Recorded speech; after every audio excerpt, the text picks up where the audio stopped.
Waalaikumsalam warahmatullahi wabarakatuh. Ya, alhamdulillahirrabbilalamin, kita berjumpa kembali di Dafika TV dalam program kesayangan kita semua, yaitu Sajadah Sahabat Jannah dalam Dakwah. Luar biasa sekali bersama saya kali ini Vinda Sela. Dan seperti biasa, pemirsa yang ada di rumah maupun yang ada di studio Dafika TV yang sudah hadir pada hari ini, kita akan menimba ilmu bersama-sama, kita akan belajar bersama-sama dalam kajian program Islami di Dafika TV tentunya, dengan tema yang begitu menarik pada hari ini, yaitu temanya adalah sholat adalah tiang agama. Tapi sebelum itu saya akan menyapa pemirsa yang sudah hadir, jamaah dari Masjid Darul Amah Seputi Jaya. Assalamualaikum ibu-ibu. Waalaikumsalam. Apa kabar? Alhamdulillah. Masya Allah, biru-biru ya ini ya, secerah langit pada hari ini ya. Alhamdulillah. Dan juga saya akan menyapa guru kita semua yang akan memberikan ilmu pada hari ini. Assalamualaikum Ustazah Mawadatun Nimah. Waalaikumsalam. Sehat? Alhamdulillah sehat luar biasa. Siap nanti untuk memberikan ilmu untuk kita semua ya Ustazah? Alhamdulillah. Dan selain itu saya juga akan memperkenalkan bintang tamu saya hari ini, yaitu ada Mbak Indri Ardhito Wijaya. Apa kabar? Alhamdulillah sehat Mbak. Alhamdulillah. Jadi pemirsa, bintang tamu saya ini beliau adalah istri dari Ketua DPC Partai PKB, yaitu Mas Ardhito Wijaya yang sebelumnya sempat menjabat sebagai Wakil Bupati Kabupaten Lampung Tengah. Namun saat ini beliau sedang cuti untuk mempersiapkan diri dalam kontestasi pilkada di tahun ini. Ya. Seperti itu. Terima kasih. Tadi saya sudah spill sedikit bahwa tema kita hari ini adalah sholat adalah tiang agama. Saya ke Mbak Indri dulu deh. Apa sih gambaran kalau kita tuh bahas tentang sholat, apa yang terpikir gitu? Sholat ya. Sholat itu kewajiban. Kewajiban Buat kita sebagai muslim, dan juga sholat itu adalah pembinaan diri bagi kita sebagai mukmin ya. Dari dengan waktu-waktu yang sudah ditentukan. Jadi adalah suatu kewajiban. Yeah. Tapi saya penasaran, sebagai keluarga, kalau sorotan ini kan keluarga Mbak Indri dan Mas Dito ini adalah keluarga yang harmonis sekali. Amin. Pokoknya couple goals banget. Kalau di rumah sendiri ini biasanya tim yang sholatnya jamaahan atau juga yang kadang-kadang sendiri-sendiri atau seperti apa? Dulu waktu anak-anak masih kecil, sering jamaah. Cuman nih anak-anak udah besar, mereka maunya sendiri, katanya lebih cepat. Tim yang cepat benar-benar. Iya, apalagi kalau bapaknya ngajakin gitu. Aku sendiri aja katanya gitu. Gitu. Cuma kalau pas bapaknya ada di rumah, beliau ngajakin bareng-bareng. Cuma kalau nggak ada ya mau sendiri-sendiri sih. Jadi cari jalan, yang penting kan tetap sholat. Iya, ya, betul. Seperti itu. Luar biasa sekali. Tadi disampaikan bahwa kewajiban sholat itu adalah kewajiban. Tapi kita coba tanyakan dulu nih kepada ahlinya, guru kita semua. Silahkan Ustazah, apakah memang sholat itu adalah suatu kewajiban atau keharusan? Kenapa kita harus sholat? Silahkan mohon penjelasannya. Assalamualaikum warahmatullahi wabarakatuh. Waalaikumsalam warahmatullahi wabarakatuh. Alhamdulillahirabbil alamin. Wa bihi nasta'in ala umuri dunya waddin. Wa ala alihi wa sahbihi ajma'in, amma ba'du.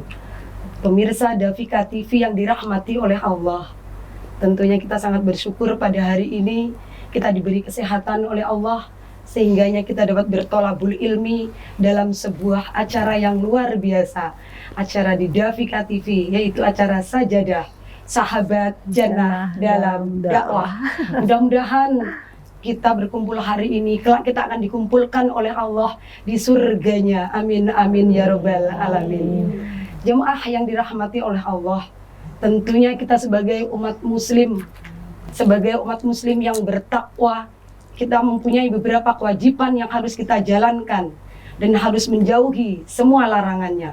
Salah satunya adalah kewajiban kita sebagai hamba Allah yang mengakui bahwa kita adalah seorang makhluk, harus bersujud kepada Sang Khalik, Sang Penciptanya, yaitu lewat salah satu ibadah yang dinamakan sholat. Jadi sholat itu hukumnya adalah wajib.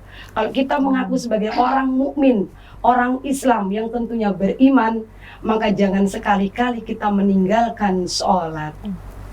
Luar biasa. Jadi itu arti dari kenapa kita wajib untuk sholat, beribadah sholat dibanding mungkin dengan ibadah-ibadah yang lain. Sedekahnya banyak, tapi kalau nggak sholat percuma ya Ustazah? Iya benar. Jadi sholat itu adalah yang perlu jamaah ketahui. Pertama kali amal yang dihisab ketika nanti datang hari kiamat adalah sholat. Bukan sedekahmu, bukan zakatmu, bukan infakmu, bukan hajimu. Tapi pertama kali amal yang dihisab adalah sholat. Luar biasa sekali. Jadi kalau kemudian dilanjutkan atau ditarik benang merahnya, sebenarnya apa keutamaan sholat itu sendiri? Jadi sholat itu sebenarnya kita yang butuh atau itu untuk Allah? Atau seperti apa Ustazah? Sebenarnya sholat itu bukan kok Allah butuh kita untuk disembah, tidak. Tapi melainkan makhluknya yang membutuhkan Sang Kholik. Karena ketika kita sudah mengerjakan sholat 5 waktu, insya Allah kehidupan kita akan menjadi tentram, lebih damai, lebih bahagia tentunya. Berbeda dengan kita kalau kita tidak mendirikan sholat, hidupnya akan berantakan. Betul sekali ya Ustazah ya. Memang kalau misalnya sholat tuh hatinya tenang, wajahnya juga jadi apa ya, kalau misalnya kita lebih adem aja dilihatnya, bercahaya. Karena pakai masker wudhu gitu. Iya kan ya Mbak Indri ya, ibu-ibu. Masker wudhu gitu, beda kan ya. Jadi kalau misalnya sholat itu adalah kewajiban, ada tidak Ustazah? Maksudnya ada rukun-rukun atau hal wajib yang dilakukan untuk mendirikan sholat misalnya? Jadi ada beberapa yang diwajibkan atau wajib syarat sholat, yang diwajibkan orang-orang yang harus mengerjakan sholat. Yang pertama adalah muslim. Jadi bagi orang yang beragama selain Islam, tidak diwajibkannya untuk sholat. Bagi tetangga kita atau saudara-saudara kita yang mungkin beragama non-muslim, itu tidak berkewajiban untuk mengerjakan sholat. Itu yang pertama. Yang kedua adalah berakal sehat. Jadi ketika seseorang akalnya tidak sempurna, mungkin kurang ataupun mungkin stres atau dan lain sebagainya, maka dia tidak diwajibkan untuk mengerjakan sholat. Mungkin ada kan anak-anak ketika berusia masih kecil, dia mungkin kelihatan normal, tapi ternyata setelah dewasa dia tetap seperti anak-anak, tidak berkembang sebagaimana mestinya. Berarti akalnya tidak sempurna. Maka anak-anak seperti ini pun tidak diwajibkan untuk sholat. Yang ketiga adalah baligh. Jadi bagi anak-anak kita yang sudah baligh, itu apabila perempuan sudah menstruasi dan apabila laki-laki dia sudah pernah mimpi sesuatu, mungkin nyambung Mbak Fida ya.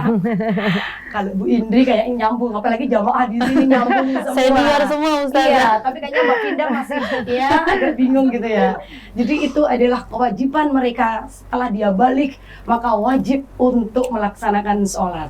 Dan perlu kita ketahui untuk jemaah yang dimanapun Anda berada, bagi kita sebagai orang tua, itu diperbolehkan untuk memukul anak-anak kita ketika mereka sudah berusia 10 tahun tapi tidak mau mendirikan sholat.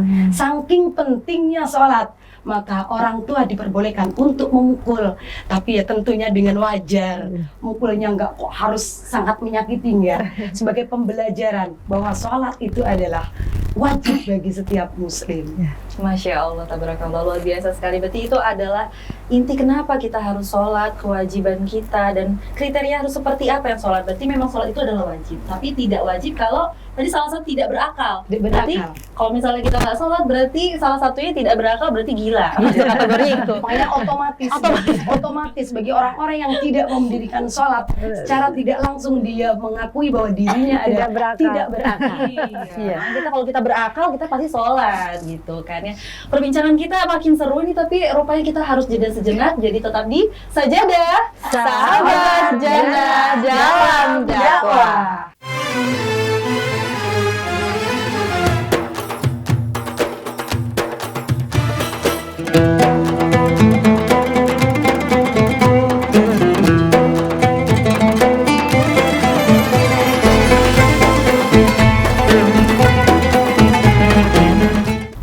Ya pemirsa, terima kasih Anda masih menyaksikan kembali program Sajadah, Sahabat Jannah dalam dakwah. dakwah. Luar biasa sekali. Kita masih dalam tema yaitu sholat adalah tiang agama. Nah, kalau ngomongin sholat, ini ngomongin juga biasa berkaitan dengan waktu. Nah, saya ke Mbak Indri dulu deh sebagai sosok orang yang bisa dibilang jadwalnya padat nih, gitu kan.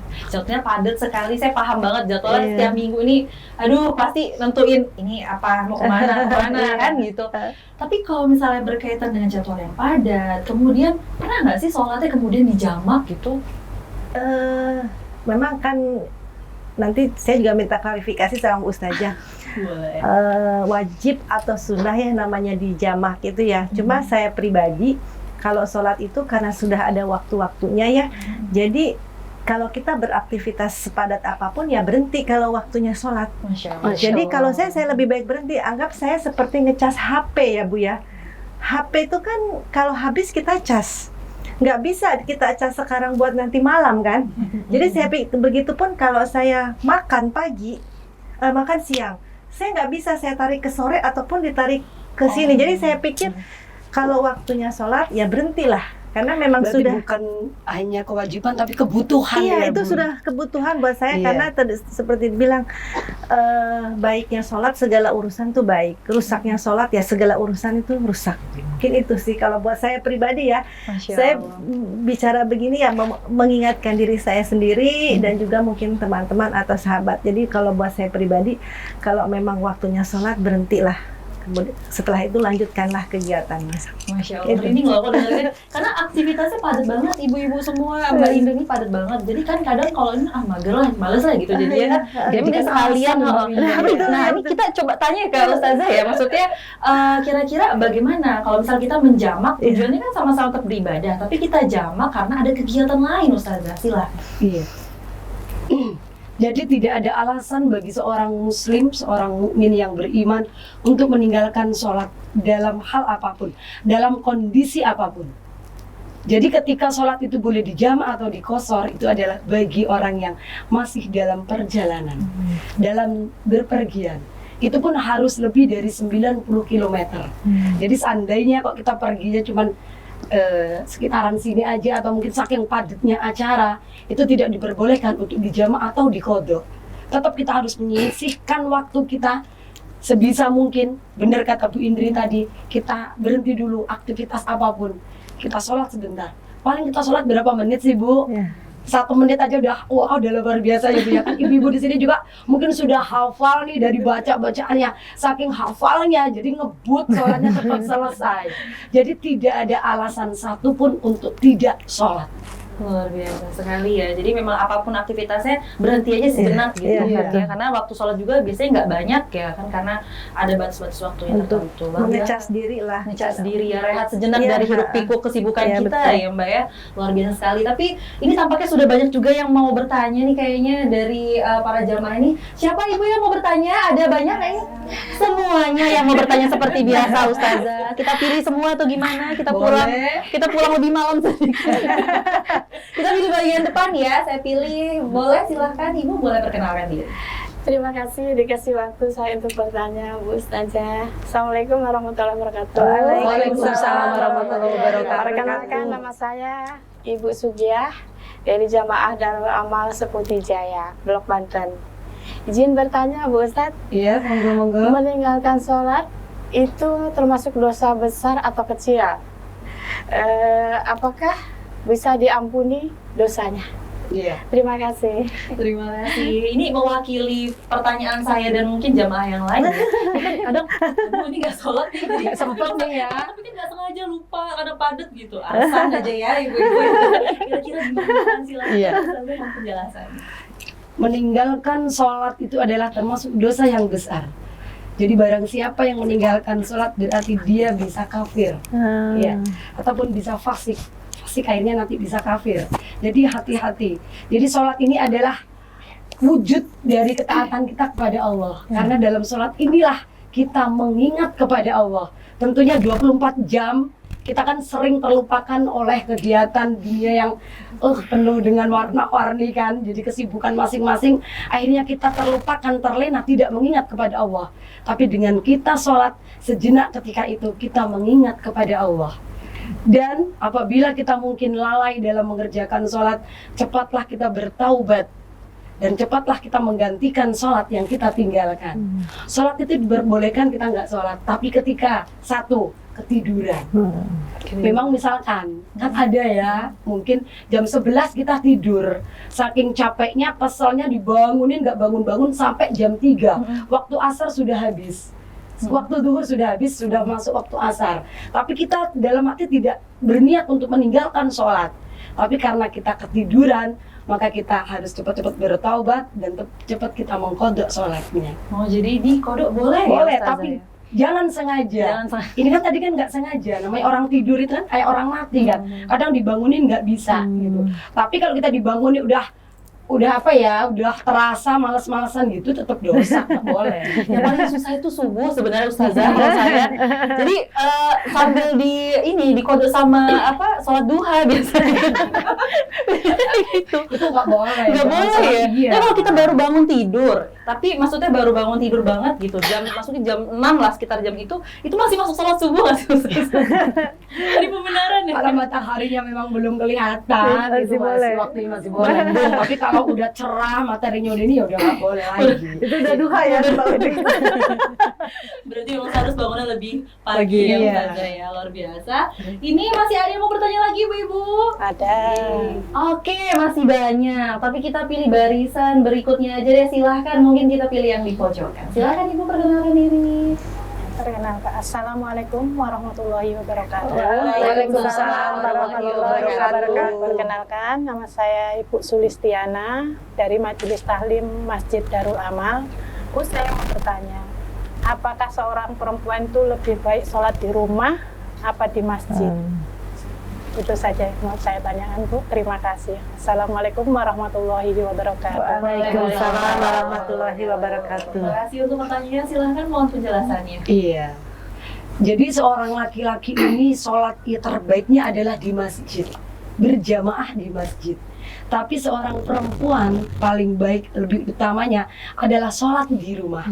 Dan terbaiknya adalah sholat di kamarnya. Tapi bukan berarti seorang wanita tidak diperbolehkan untuk sholat di masjid. Diperbolehkan, tapi lebih utamanya adalah di rumah. Jadi lebih baik kalau bisa perempuan adalah di rumah seperti Iya. itu. Tapi bukan berarti ada larangan untuk sholat di masjid, tidak. Tetap boleh, tapi sebaik-baiknya adalah lebih baik di rumah. Di kamar. Di kamarnya. Iya. Oke, jadi bukan tidak boleh, boleh. Tapi maksudnya ada lebih baik keutamaan kan pasti kan mau cari pahala lebih besar. Keutamaannya adalah di rumah atau lebih tepatnya di kamarnya. Seperti itu ya Ustazah ya. Kita akan kembali lagi untuk membahas tema kita yaitu sholat adalah tiang agama. Tapi sesaat lagi usai jeda tetap di Sajadah. Sahabat Jannah dalam dakwah.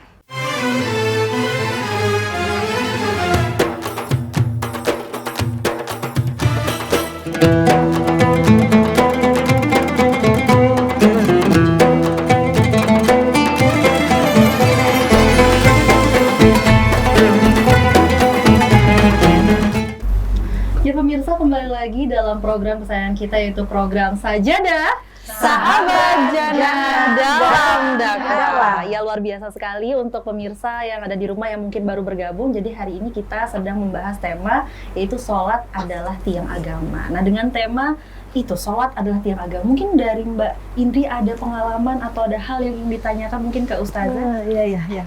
Ada sih pengen ditanyakan Ibu Ustazah. Iya.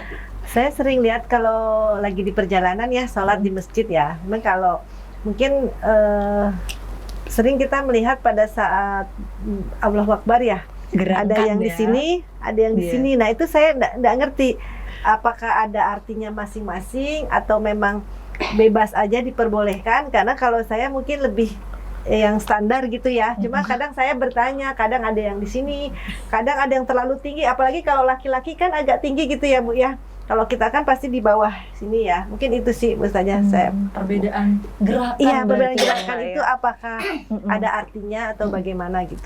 Boleh apa enggak? Iya, gitu boleh ya? atau apa enggak Ya, gitu jadi betul-betul ya. sholatnya. Silakan Ustazah. Ya, terima kasih Bu Indri Iya. untuk pertanyaannya hari ini. Mudah-mudahan bermanfaat untuk ibu-ibu juga ya Iya. nanti ya. Jadi sholat itu ada rukun, ya rukun sholat. Rukun yang pertama adalah niat. Yang pertama niat dulu.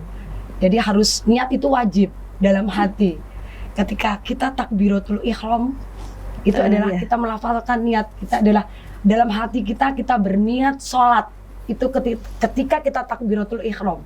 Dan ketika kita takbiratul ihram untuk mengangkat tangan ini adalah hukumnya sunnah. Jadi tidak wajib. Adapun gerakan sholat yang ada di sini, mungkin ada yang di sini, ada yang begini juga.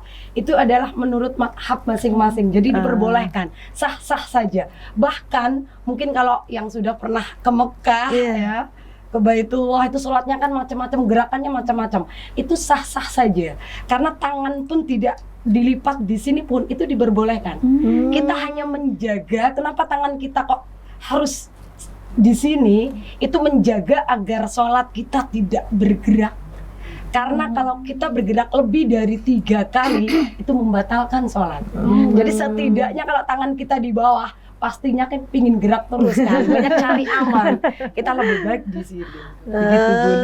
Aduh, terima kasih jawabannya. Tetap sah berarti sholat ya Mbak ya. Oke. Yang penting niat yang pertama. Yang penting sholat. Iya. Beda-beda Yang itu. yang nggak sholat. Kadang kita gerakannya beda itu, ini gerakannya beda gitu. Yang lebih parah lagi yang nggak sholat itu malah beda lagi itu kan ya. Malah seperti itu. Jadi artinya sah-sah saja. Tapi lebih dari 3 kali batal ya Ustazah ya. Seperti pergerakan yang lebih dari 3 kali dan gerakannya itu apa ya, nggak cuman apa ya, di agak luar dari ini agak ya. kenceng lah, itu membatalkan sholat. Berturut-turut. Iya. 3 kali berturut-turut. Kalau kadang Ustazah, kadang kita nih sholat, mungkin ini mewakili ibu-ibu juga. Kalau saya seperti itu ya, sholat kemudian kadang waduh jemuran belum diangkat lagi ya, kayak gitu-gitu. Itu gimana Ustazah? Jadi saya sholat berusaha fokus, tapi kenapa ya? Jadi Ada yang lewat ya. aduh ini belum di ini lagi gitu. Gimana? Berarti sholatnya belum bisa khusyuk. Jadi kita diwajibkan sholat dengan khusyuk. Minimal ketika kita takbiratul ihram, mengangkat kedua tangan sambil kita berniat dalam hati, kita benar-benar khusyuk menghadap Allah Subhanahu wa Ta'ala. Ketika kita sudah takbiratul ihram, selanjutnya namanya kita manusia banyak godaan. Seringkali kita digoda oleh setan-setan yang terkutuk. Pasti ketika kita sholat, ingat jemuran lah, ingat tadi nyumputin duit di mana kan. Seringkali seperti itu. Jadi insya Allah mudah-mudahan itu ya diterima oleh Allah. Yang penting kita sholat, jangan sesekali kita tidak meninggalkan sholat. Dan bisa kita biar khusyuk dalam mengerjakan sholat, kita harus membaca bacaan sholat itu dengan tartil, dengan benar. Ketika kita membaca sholat dengan tartil dan benar, insya Allah kita bisa khusyuk. Kadang kita kan enggak, sholat yang penting sholat, Al-Fatihahnya aja cepet, yang penting waladhdallin amin, sujud rukunya aja bacaannya cepet banget. Nah ini, jadi itu bisa mengakibatkan bacaan sholat itu apabila kita baca dengan tartil, dengan benar, insya Allah sholat kita bisa khusyuk. Masya Allah, tabarakallah. Jadi itu tipsnya ya, supaya aku jadi nggak mikirin jemuran, nggak mikirin tadi manasin sayur udah dimatiin belum kompornya ya, seperti itu. Kita akan buka sesi tanya jawab ya Ustazah, tampaknya karena tadi masih banyak antusiasnya luar biasa, jadi kita buka satu sesi tanya jawab. Ibu-ibu siapa yang mau bertanya? Sekali lagi deh, siapa yang mau bertanya? Saya. Waduh, semuanya lagi ya. Saya pilih deh ibu-ibu yang paling belakang, boleh silakan.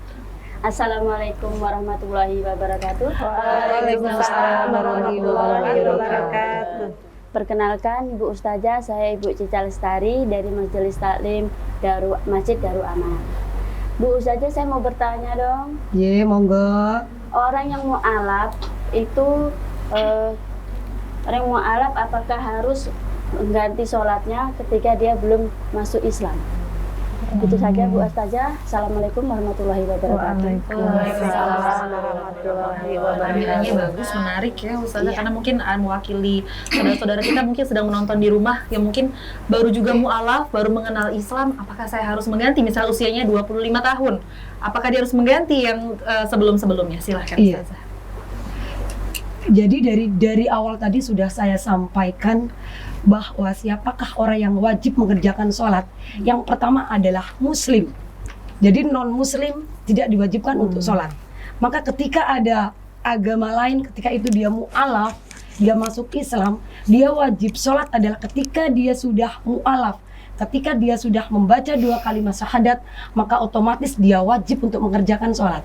Jadi sholat yang ditinggalkan selama dia belum muslim, ini tidak wajib untuk diganti. Berbeda lagi dengan apabila bagi orang yang sudah muslim tapi tidak sholat, ketika dia mendapatkan hidayah Allah dan bertaubat, dia mengerjakan sholat, maka sholat yang ditinggalkan ini wajib untuk diqodho atau diganti. Jadi lebih berat kayaknya ya. Tapi di kita artinya orang-orang yang mau masuk ke mengenal lebih dalam tentang Islam itu semuanya dimudahkan ya. Iya, artinya. dimudahkan sekali. Luar biasa sekali. Dan terakhir Ustazah mungkin boleh disampaikan dari kesimpulan kita tentang tema kita hari ini, sholat adalah tiang agama. Silahkan Ustazah. Iya. Ibu-ibu hadirin jemaah Dafika TV yang dirahmati oleh Allah, ingat satu hal, sholatlah sebelum kamu disolatkan. Karena intinya adalah sholat. Kita ingin masuk surga, paspornya adalah sholat. Walaupun kita beribadah apapun kita lakukan, tapi kalau kita tidak mengerjakan sholat, maka kita tidak bisa masuk surga. Karena paspor dari masuk surga ini adalah sholat. Itu. Dan perlu diketahui juga, as-sholatu imaduddin. Sholat adalah tiang agama. Faman aqama aqamadin, faman hadama hadamadin. Barang siapa yang mendirikan sholat berarti dia mendirikan tiang agama. Dan barang siapa yang tidak sholat berarti dia merobohkan tiang agama. Luar biasa sekali, penutup yang begitu luar biasa dan pengingat untuk kita semuanya para jamaah ya untuk senantiasa mendirikan sholat. Luar biasa sekali Ustazah Nima, terima kasih untuk ilmu hari ini dan juga bintang tamu saya Mbak Indri. Terima kasih Mbak terima kasih Binda telah hadir. Beserta juga jamaah Darul Amal, terima kasih banyak. Semoga tema kita hari ini tentang sholat adalah tiang agama memberikan kita untuk semangat selalu untuk mendirikan sholat, tidak lalai mendirikan sholat dan senantiasa khusyuk untuk mendirikan sholat, untuk berkomunikasi kepada Allah Subhanahu Wa Taala. Karena kalau mengutip dari kata-kata Umar bin Khattab adalah jangan pernah kamu tinggalkan sholat, karena apabila kamu kehilangannya maka kamu akan kehilangan segalanya. Luar biasa sekali. Demikianlah perjumpaan kita pada tema kita hari ini. Luar biasa sekali. Saya ucapkan sekali lagi terima kasih untuk pemirsa yang ada di rumah. Terus saksikan program Sajadah Sahabat Jannah dalam dakwah. Saya Pindah Sela dan juga kru pamit undur diri. Sampai jumpa. Wassalamualaikum warahmatullahi wabarakatuh.